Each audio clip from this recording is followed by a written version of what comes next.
earned by the student will be deposited to this account. जसं विद्यार्थी level 5, 6, 7 सर्कलचा आहे पुढे त्याच्या नावावर क्रेडिट जमा होतील आणि हे क्रेडिट विद्यार्थ्याच्या अकाउंटवर जमा होणार आहे. तर हे जमा कोण करायचं हे विद्यापीठ जमा करणार, आपल्याची काळजी करायची कारण नाही, फक्त आपण कळायचं विद्यार्थ्याला. So credits earned by the students will be deposited to this account and can be withdrawn, redeemed as per their needs. त्याला आता एक्झिट व्हायचं आहे, त्याच्या नावावर 40 क्रेडिट आहे, तर ते 40 क्रेडिट आपण जमा करून घ्यायचे, म्हणजे त्याच्या अकाउंटमध्ये 40 क्रेडिट वजा करायचे आणि त्याला सर्टिफिकेट द्यायचं. He can exit.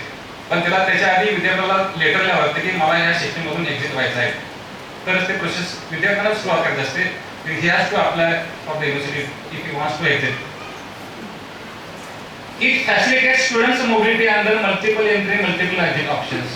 Students can change higher education institutes as per their preferences, convenience and needs by the process of credit transfer. Credit transfer ह्या प्रोसेसमुळे तो एज्युकेशन इन्स्टिट्यूट त्याला बदलता येतात. एका कॉलेजमधून दुसऱ्या कॉलेजमध्ये, एका इन्स्टिट्यूट दुसऱ्या इन्स्टिट्यूटमध्ये, एका राज्यातून दुसऱ्या राज्यात त्याला जिथं शिक्षण थांबले तिथे त्याला पुढे कंटिन्यू करता येणार आहे. काय फॅसिलिटी आहे तर क्रेडिट रेकग्नाइज करायचं, क्रेडिट त्याच्या अकाउंटवर अक्युमुलेट करायचं, क्रेडिट गरज असेल तर ट्रान्सफर करायचं किंवा क्रेडिट रिटर्न करायचं. रिटर्न म्हणजे एखादा सर्टिफिकेट त्याला डिप्लोमा पाहिजे असेल त्याच्या अकाउंटमध्ये वजा करायचं, क्रेडिटच्या बदले त्याला सर्टिफिकेट द्यायचं, डिप्लोमा द्यायचा, डिग्री द्यायचं. द व्हॅलिडिटी ऑफ क्रेडिट्स हा सगळ्यात महत्त्वाचा पॉईंट आहे. The validity of credits earned will be to be a maximum period of 7 years. 7 वर्षापर्यंत चालेल. म्हणजे याचा अर्थ काय, एखाद्या विद्यार्थ्याने एक्झिट घेतलं तर त्याला 7 वर्षात परत राहिलेलं शिक्षण पूर्ण करावं लागणार आहे. Prescribed as per UGC. मग आता बऱ्याच लोकांना प्रश्न पडला असेल, एक वर्ष कोल्हापुरात केलं, दुसरं वर्ष पुण्यात केलं, तिसरं वर्ष मुंबईत केलं, डिग्री कोण देणार त्याला? तर त्याच्यामध्ये असं सांगितलं की ज्या विद्यापीठामध्ये त्याने 60% अभ्यासक्रम पूर्ण केला आहे किंवा 50% अभ्यासक्रम पूर्ण केलाय ते विद्यापीठ त्याला डिग्री देईल. म्हणजे प्रत्येक वर्षी एज्युकेशन इन्स्टिट्यूट बदलून त्याला चालणार नाही आहे, काही ऑप्शन म्हणून बदललं नाही चालणार. कुठल्या तरी एका विद्यापीठामध्ये त्याने काय करावं पाहिजे, 50% अभ्यासक्रम पूर्ण करावा पाहिजे, मग ते विद्यापीठ त्याला डिग्री देईल.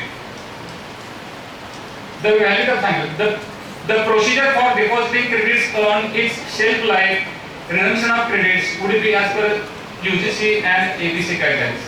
Next. As objectives बघा, to promote student centricity in higher education across the country and more interdisciplinary approach to enable students to select the best courses or combination of courses to suit their aptitude, to allow students to tailor their degrees.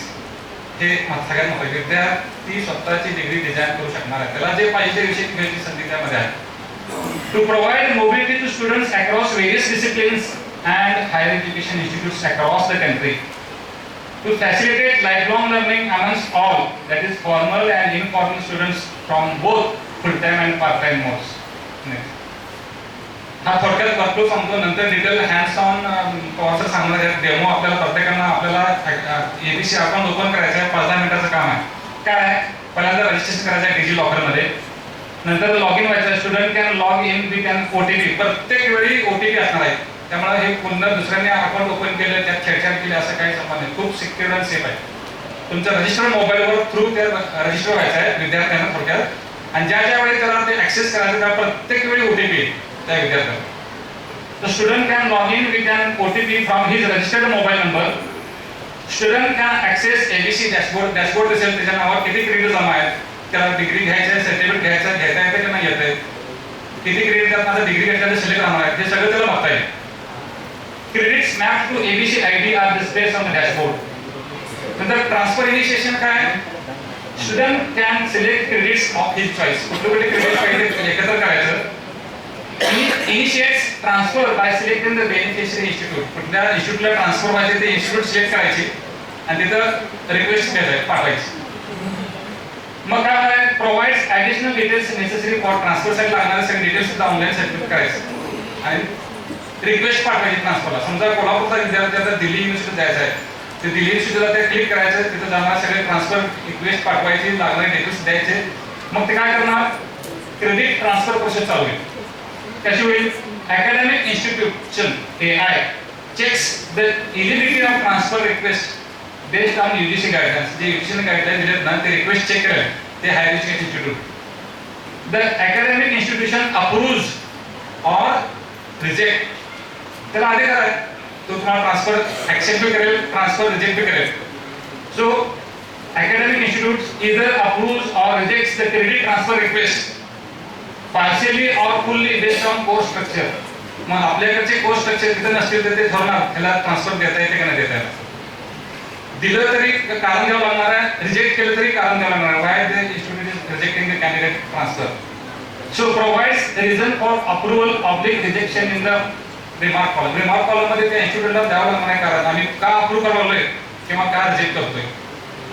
Request students can check the request, काय बाबा माझं मी request पाठवली sanction झाली का नाही, approve झाली नाही विद्यार्थ्याला बघता येईल मोबाईलवर.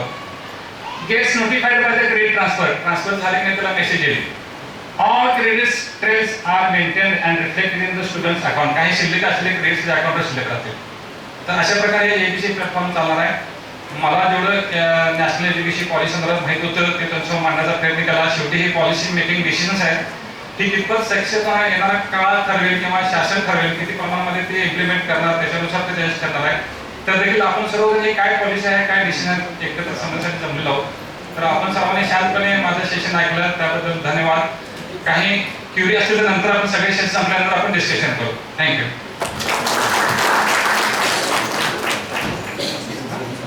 आता ती ब्रेक होती की 10 मिनिट थांबूया, 10 मिनिटांना दुसरा सेशन लगेच घ्या.